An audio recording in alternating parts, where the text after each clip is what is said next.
नमस्कार। आपका अखबार के YouTube चैनल पर आपका स्वागत है। मैं हूं प्रदीप सिंह। आज रविवार है तो रविवार विशेष का दिन है। आज बात करेंगे उस एक घटना की जिसने सनातन संस्कृति को लगभग एक शताब्दी 100 साल पीछे पहुंचा दिया।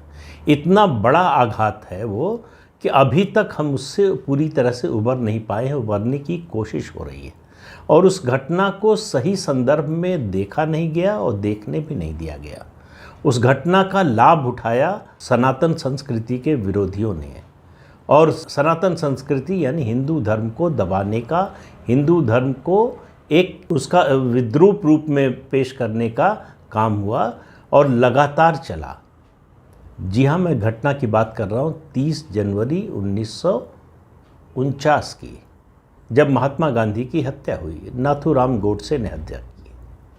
नाथूराम गोडसे को आज भी बहुत से लोग जो अपने को हिंदुत्ववादी कहते हैं अब उसको एक तरह से नायक के रूप में, हीरो के रूप में दिखाने की कोशिश करते हैं। मैं आज आपको बता रहा हूं कि क्यों ऐसा नहीं होना चाहिए। नाथूराम गोडसे ने अपने इस कुकृत्य से इतना बड़ा नुकसान किया सनातन धर्म का, हिंदू धर्म का, जो और कोई कर नहीं सकता था। आप इसको समझने के लिए पहले समझिए कि उस समय देश का माहौल क्या था। आज़ादी से थोड़ा पहले से देखिए। आज़ादी से पहले का माहौल ये था कि देश का बंटवारा लगभग तय हो चुका था।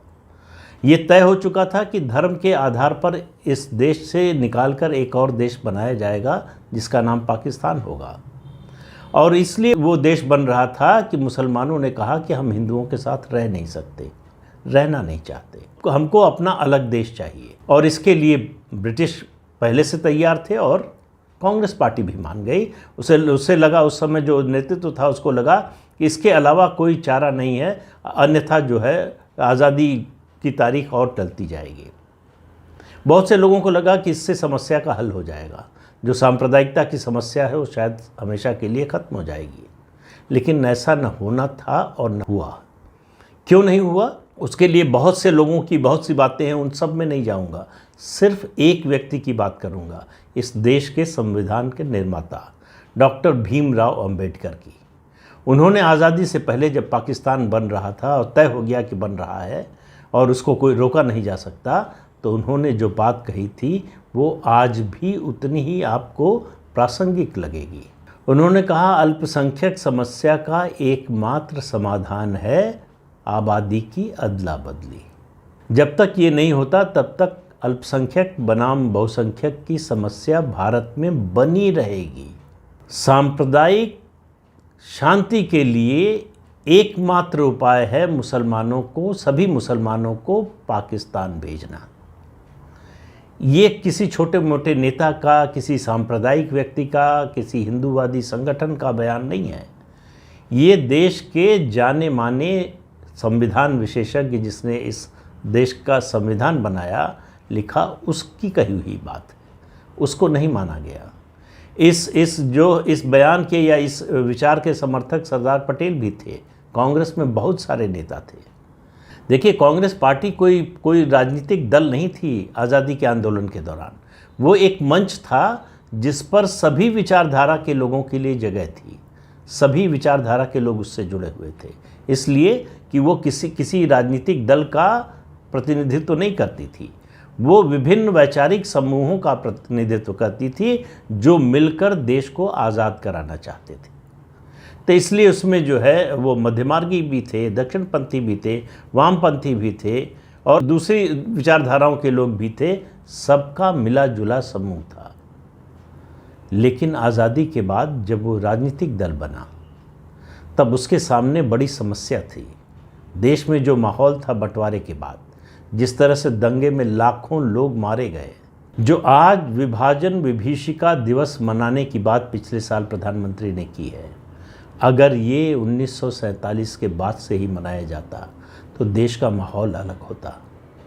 उस समय जो देश में माहौल था वो पूरी तरह से हिंदुत्ववादी था, सनातन धर्म के समर्थन में था, क्योंकि ताज़ा देश का बंटवारा हुआ था धर्म के आधार पर। देश को हिंदू राष्ट्र घोषित करने की ज़रूरत नहीं थी औपचारिक रूप से, बिना घोषित किए भी हिंदू राष्ट्र था, क्योंकि अगर अदला बदली हो गई होती आबादी की तो यहाँ सिर्फ हिंदू होते और कुछ दूसरी माइनॉरिटीज़ को छोड़ के जिनकी संख्या बहुत कम थी, सिखों की बात कीजिए, जैन, पारसी, ईसाई, इन लोगों की बात कीजिए, मुसलमान जो आज की संख्या में दूसरी बहुसंख्यक आबादी है वो न होते। लेकिन इस सब के बावजूद, उनके होने के बावजूद, मैं कह रहा हूँ कि अदला बदली नहीं हुई आबादी की, तब भी स्थिति जो है वो दूसरी होती अगर नाथूराम गोडसे ने गांधी जी की हत्या न की होती। इसने नेहरूवाद को, नेहरू के सेकुलरिज्म का रास्ता आसान कर दिया।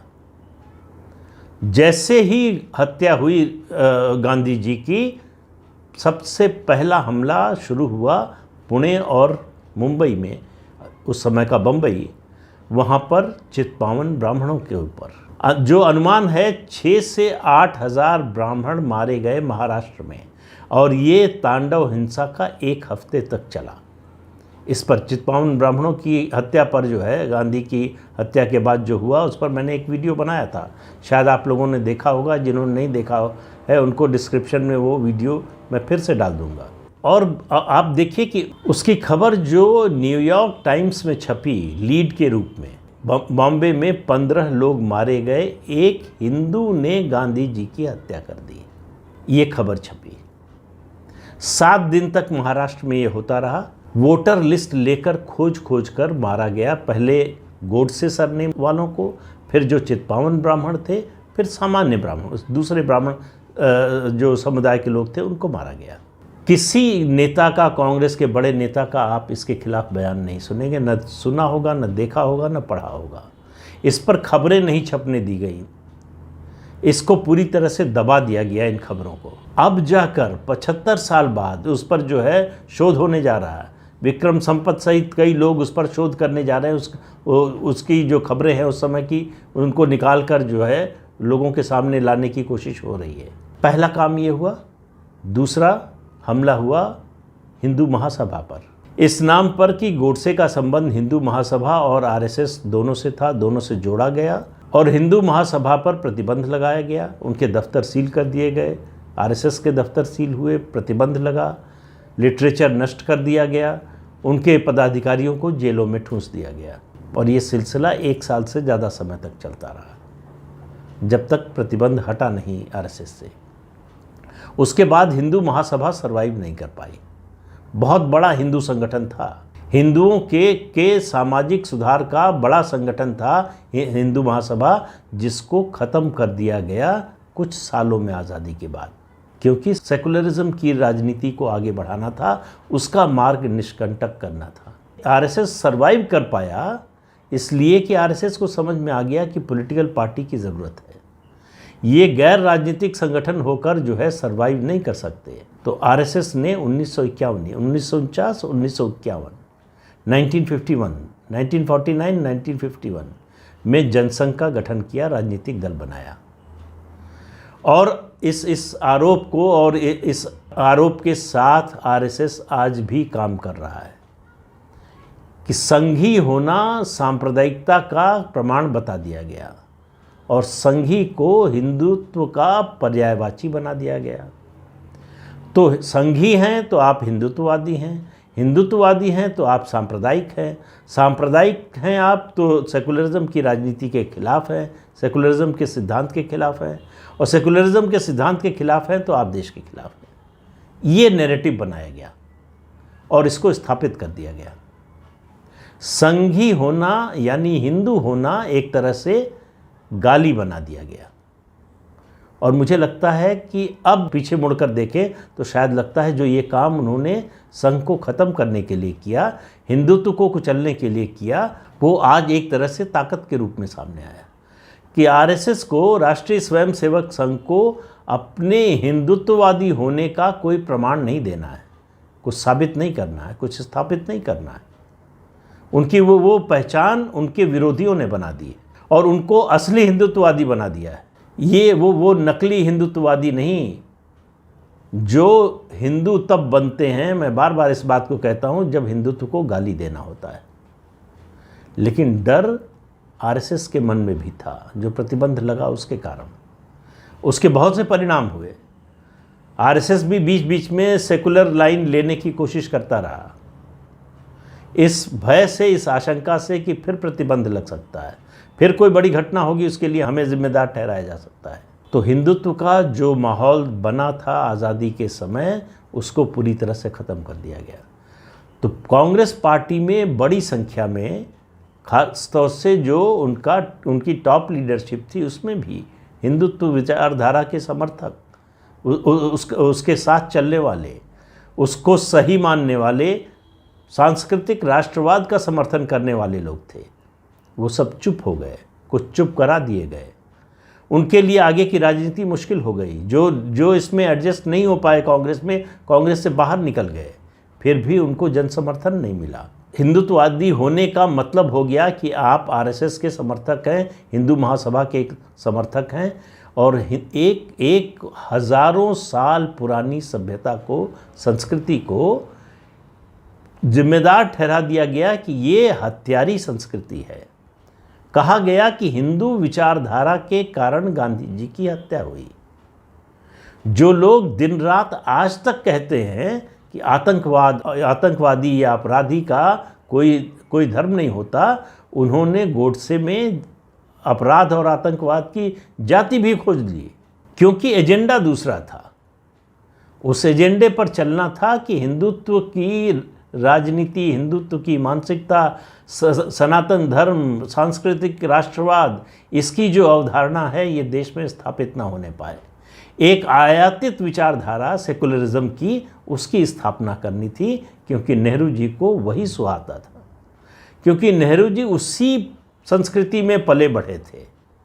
और कांग्रेस को ढाल लिया उन्होंने। सरदार पटेल की मौत के बाद उनको समझ में आ गया कि अब कांग्रेस में उनको चुनौती देने वाला कोई नहीं बचा है।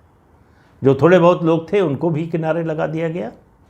कुछ लोग छोड़कर चले गए, जेपी जैसे लोग जो है राजनीति छोड़कर ही चले गए, राजा जी जैसे लोग अलग हो गए। तो कुल मिलाकर नेहरू जो है एक तरह से अनचैलेंज्ड लीडर बन गए। फिर उनको अपनी विचारधारा देश पर थोपने से कोई रोक नहीं सकता था, और रोक भी नहीं पाया। तो गोडसे ने ये नुकसान किया। गोडसे के इस कृत्य के वजह से सब कुछ बदल गया। और सब कुछ बदल गया कैसे? जो देश का बंटवारा धर्म के आधार पर हुआ, मुसलमानों ने ये कहा कि हम हिंदुओं के साथ नहीं रहना चाहते, अलग देश चाहिए। उस देश में मुसलमान और हिंदू, बहुसंख्यक और अल्पसंख्यक, दोनों को बराबरी का दर्जा मिल गया। देखिए, ये शुरुआत थी। ये सुनने में सिद्धांत बहुत अच्छा लगता है कि देश के हर नागरिक को समान अधिकार मिलना चाहिए, होना भी चाहिए। लेकिन ये उसमें आगे क्या होने वाला है, ये उस समय के लोग, शायद बहुत से लोग नहीं देख पाए। उसके बाद शुरू हुआ मुस्लिम तुष्टीकरण का दौर, कि उनको समान अधिकार तो मिलना चाहिए, विशेष दर्जा भी मिलना चाहिए। तो मुसलमानों को विशेष, शुरुआत कहाँ से हुई? आबादी की अदला बदली होनी चाहिए। अदला बदली नहीं हुई, जो रह गए उनको समान अधिकार मिलना चाहिए। उसका अगला कदम हुआ कि इनको विशेषाधिकार मिलना चाहिए, क्योंकि ये डरे हुए हैं। किससे डरे हुए हैं? हिंदुओं से डरे हुए हैं। तो सवाल ये है कि कांग्रेस को वोट कौन देता था? क्या केवल मुसलमानों के वोट से कांग्रेस जीतती थी? तो मतलब ये था कि दो तरह के हिंदू हैं।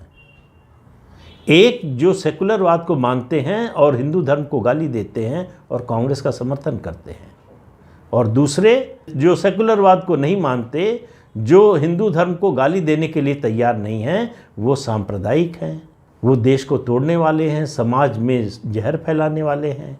ये अवधारणा धीरे धीरे धीरे धीरे लोगों के मन में घर करती गई। इतना हो गया कि हिंदू अपने प्रति ही एक तरह के गिल्ट के भाव से ग्रस्त हो गया, अपराध बोध से ग्रस्त हो गया कि हम हीन हैं, हम में कुछ कमी है, हम गलत हैं। ये जो सिलसिला 1947 के बाद से शुरू हुआ, ये घर करता गया और ये राजनीति फलने फूलने लगी। तो हिंदू बिना किसी घोषणा के, जैसे बिना किसी घोषणा के 1947 में ये हिंदू राष्ट्र था, वैसे ही बिना किसी घोषणा के हिंदू भारत में बहुसंख्यक होते हुए भी एक तरह से दोयम दर्जे का नागरिक बना दिया गया। और हिंदुओं ने, कुछ ने खुशी खुशी स्वीकार किया, कुछ ने चुप रहकर स्वीकार किया। स्वीकार सबने कर लिया। अगर ऐसा नहीं किया होता तो कांग्रेस 50-55 साल राज न कर पाती। कांग्रेस का इतना लंबा जो सत्ता का दौर रहा वो इसी सोच के कारण था। क्यों ऐसा हुआ? कांग्रेस पार्टी खास तौर से नेहरू जी के नेतृत्व में, उसके बाद जो भी जिसको भी नेतृत्व मिला कांग्रेस पार्टी का, वो स्थापित मान्यता हो गई कि हिंदू राष्ट्रवाद को उभरने नहीं देना है। कांग्रेस जानती थी कि जिस दिन हिंदू राष्ट्रवाद का उभार हुआ, उसका जिस दिन वर्चस्व स्थापित हुआ, उस दिन उसके जाने का समय आ जाएगा। और नरेंद्र मोदी यही एग्जैक्टली कर रहे हैं।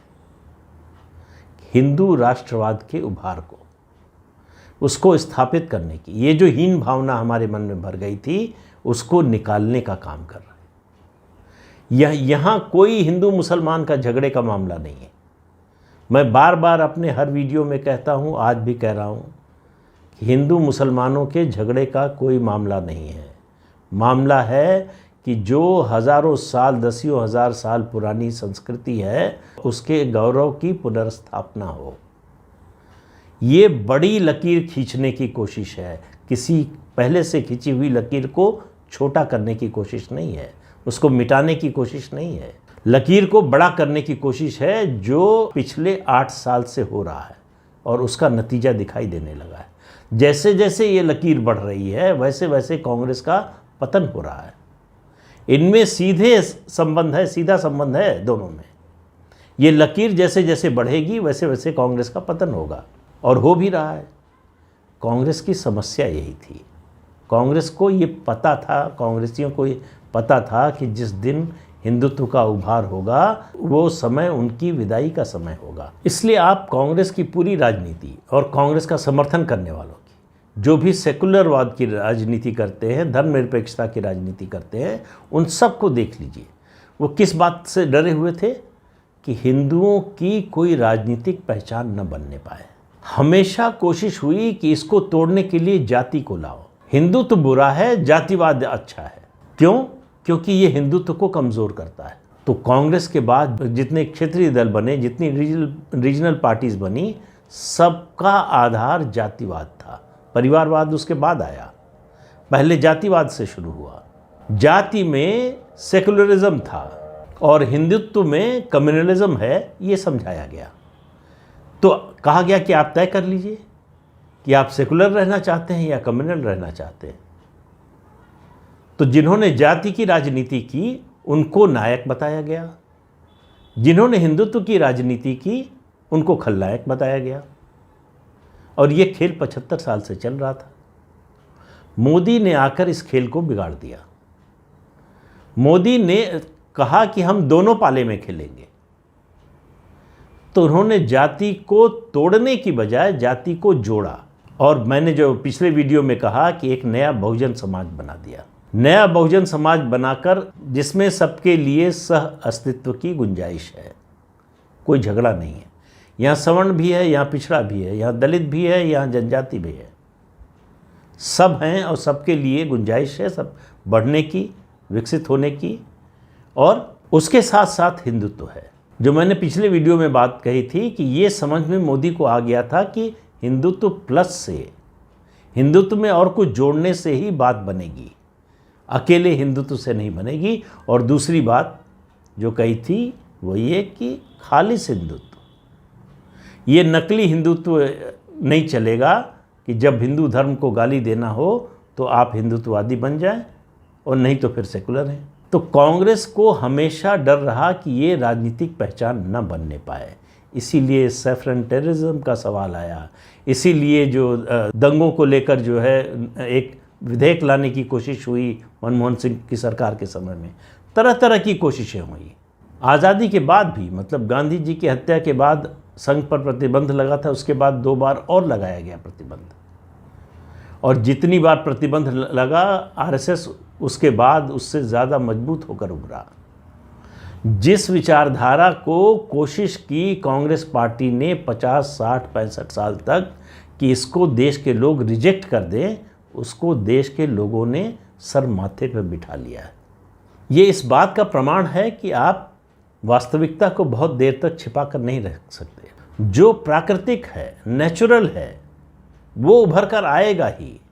बीज अगर अंदर है ज़मीन के तो धरती को फाड़ के निकलेगा ही।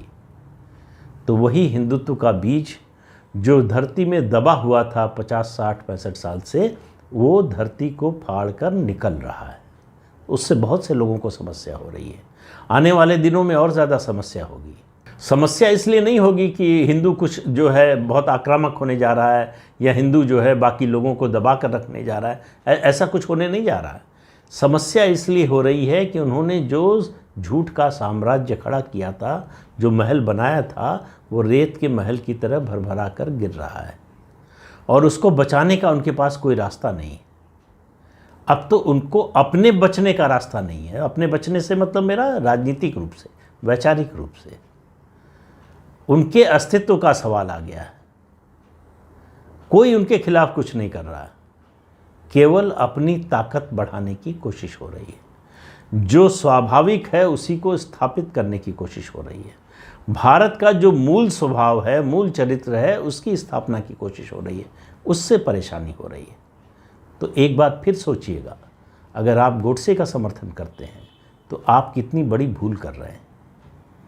गोडसे के इस एक काम से, इस एक गलती से, इस एक पाप से मैं कहता हूँ इतना बड़ा नुकसान हुआ हिंदू धर्म का, सनातन धर्म का, जितना बड़ा नुकसान और किसी चीज़ से नहीं हुआ। कम से कम पिछले 75, 80, 100 सालों में तो नहीं ही हुआ। मैं मुस्लिम शासकों और मुग़लों की और उसके बाद अंग्रेज़ों के शासन की बात नहीं कर रहा हूँ, उसके बाद की बात कर रहा हूँ। तो इस मुद्दे पर एक बार विचार करके ज़रूर देखिएगा। जो बदलाव हो रहा है उसको सही संदर्भ में देखिए। ये राजनीति की जो बात है ना कि बीजेपी को इतनी सीटें मिल जाएंगी, इतने प्रतिशत वोट मिल जाएंगे, ये सब मेरी नज़र में टेम्परेरी है।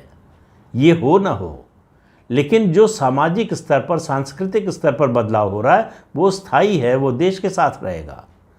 आज बीजेपी है, कल कोई और पार्टी आ सकती है, परसों तीसरी पार्टी आ सकती है। वो जो है वो क्षणभंगुर है, लेकिन ये अपना समाज, अपना देश, अपनी संस्कृति ये स्थायी है, चिरंजीवी है। तो इसलिए इस संदर्भ में फिर से एक बार सोचिएगा।